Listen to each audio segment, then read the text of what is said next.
Hello everyone, welcome back to the channel. Today we're diving into one of the most urgent defense questions of 2025. Can Israel defend against Iran's new Russian warplanes?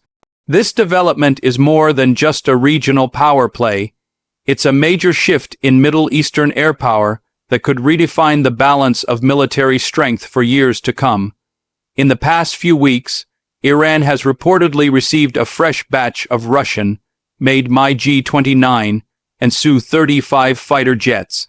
These aren't just older Soviet relics, they are advanced combat-ready aircraft designed for high maneuverability, multi-role operations, and long-range interception.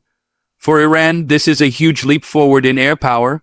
For Israel, it's a new challenge, one that tests even the most advanced systems in its arsenal. For decades, Israel has enjoyed near-total air superiority across the Middle East. Its air force, equipped with American F-35s and F-15EX fighters, has dominated every regional confrontation. But now, with Russian jets joining Iran's air fleet, the equation could shift. The question is by how much. Iran's air force has traditionally lagged behind in technology. Most of its aircraft are outdated models from the 1970s and 1980s. But Moscow's decision to supply Tehran with modernized MiG-29s and possibly Su-35s means Iran is entering a new era. These jets are capable of firing advanced air-to-air and air-to-ground missiles, equipped with radar systems that rival Western technology, and built for dogfights and long-range interception missions. Israel, of course, is not sitting idle. It still maintains one of the most advanced and combat-experienced air forces in the world.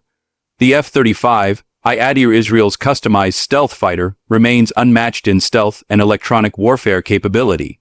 These jets can strike without being detected and share live data across battle networks in real time. That alone gives Israel a huge tactical edge. But the issue isn't just about who has the better aircraft. It's about who can control the sky when missiles start flying. The key challenge lies in detection and engagement. Iran's new Russian jets could carry long-range radar, guided missiles capable of targeting Israeli aircraft from over 150 kilometers away. If combined with advanced Russian radar systems or S-400 air defenses, Iran could create a layered air denial zone, something Israel has never had to face this close to its borders. That's where Israel's electronic warfare systems come into play. Over the years, Israeli engineers have mastered the art of jamming and spoofing radar signals. The F-35's built-in electronic suite allows it to detect, jam, and confuse enemy radar long before it's detected. In theory, this means Israel can still strike preemptively, even inside heavily defended airspace. But there's another dimension to this story strategy. Israel's air doctrine is built around the concept of rapid dominance. If a threat emerges, it hits first, hard, and with precision.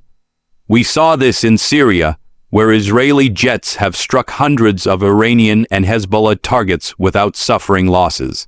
However, with Russian-made aircraft now potentially escorting Iranian units or operating from joint bases, the risk of escalation with Moscow itself becomes real.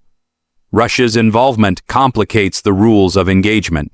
Israeli pilots would have to be extremely cautious not to provoke Russian radar systems or anti-air batteries stationed in Syria or Iran.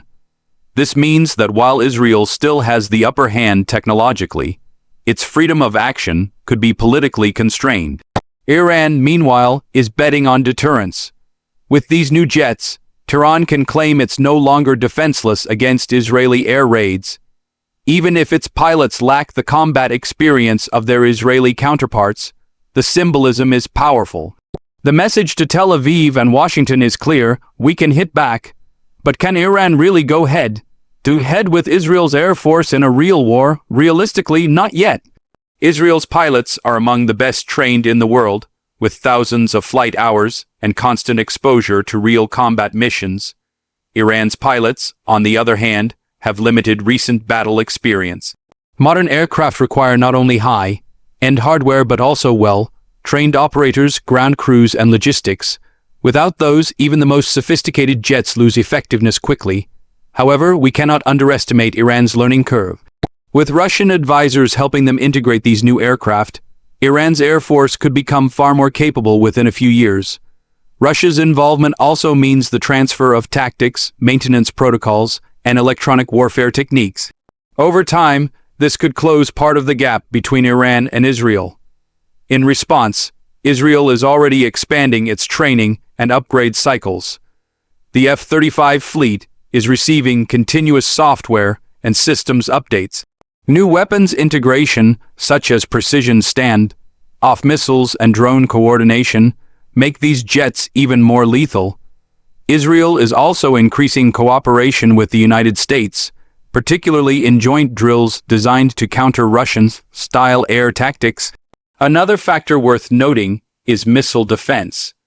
Israel's air defense network, made up of the Iron Dome, David's Sling, and the Arrow systems, gives it a multi-layered shield against incoming missiles.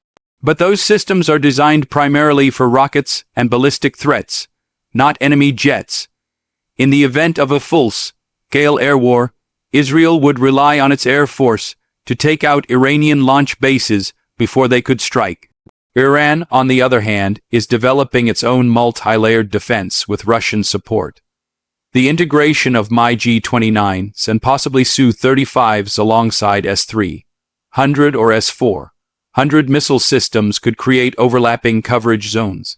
If that network becomes operational, Israeli strike missions over Iran, such as potential attacks on nuclear facilities, would become far riskier. Cyber warfare is another domain where Israel has the upper hand. In recent years, Israel has repeatedly demonstrated its ability to penetrate enemy systems and disrupt military operations before the first shot is fired. It's reasonable to assume that any confrontation would include cyber attacks on radar networks, communication channels, and command systems. In that arena, Israel holds a distinct advantage. Still, the greatest unknown in this equation is the depth of Russia's commitment. If Moscow continues to supply Tehran with advanced technology, including radar upgrades and missile systems, Iran could gradually erode Israel's regional dominance. For now, it's a matter of scale how many aircraft Iran gets, how quickly its pilots adapt, and how effectively they can integrate Russian systems into their existing command structure. One concern for Israel's military planners is the potential for Iranian jets to operate from bases in Syria or even Lebanon under the protection of Russian air defenses. That would extend Iran's reach closer to Israeli borders and compress Israel's response time dramatically. In such a case, the skies over the Levant could become one of the most complex and dangerous airspaces in the world. The Israeli Defense Forces have long planned for this scenario. They train regularly for simultaneous air and missile threats from multiple fronts: Iran, Syria, Hezbollah, and even Yemen. Their goal is to maintain complete situational awareness. Every Israeli jet in the air is backed by satellite data, airborne early warning aircraft, and real-time intelligence. That integrated system gives them an unmatched coordination advantage that no regional rival currently possesses. At the same time, Israel is investing heavily in drone warfare. Swarm drones, loitering munitions, and AI-assisted target tracking are becoming key parts of its aerial operations. These can accompany manned aircraft, confuse enemy radar, and strike high-altitude targets without putting pilots at risk. It's another way Israel maintains its edge in innovation and adaptability. Iran, of course, is also embracing drones, especially for long-range strike and reconnaissance. The Iranian drone industry has surprised many analysts with its progress, particularly after supplying UAV to Russia for the war in Ukraine. With Russia now returning the favor by supplying fighter jets, we're witnessing a deepening military partnership that could reshape both nations' strategic posture. The next few years will likely determine whether this partnership translates into real battlefield capability.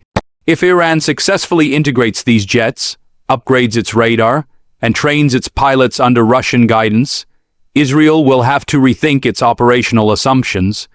It might push Israel to expand its stealth fleet even further or accelerate the development of sixth-generation aircraft.